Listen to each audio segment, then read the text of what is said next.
ফ্যাসিবাদের শেকড় অনেক দূর ছড়িয়ে আছে। ১৫ বছরের অপশাসনকে কয়েক সপ্তাহে মোকাবেলা করা সহজ নয়।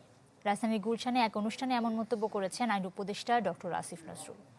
এ সময় বিচার বহির্ভূত হত্যাসহ সব মানবতা বিরোধী অপরাধের বিষয়ে খেয়াল রাখার কথা জানান তিনি। খুনের চেয়েও গুম ভয়াবহ এমন মন্তব্য করে আইন উপদেষ্টা বলেন, গুমের বিরুদ্ধে আইন করায় আন্তরিকতার কোনো ঘাটতি নেই অন্তর্বর্তী সরকারের। গুমের শিকার পরিবারের সদস্যদের পুনর্বাসনের কথা ভাবা হচ্ছে বলেও জানিয়েছেন ডক্টর আসিফ নজরুল।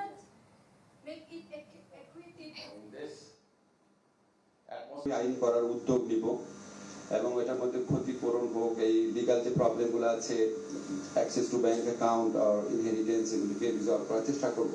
আমাদের আন্তরিকতা নিয়ে কোনো সন্দেহ রাখবেন না, শুধু এটুকু দাবি করি, আমাদের সক্ষমতার ঘাটতি থাকতে পারে, কিন্তু আমাদের আন্তরিকতা আর সাহসের কোনো অভাব নেই। আমরা এটা শেষ দেখে ছাড়ব।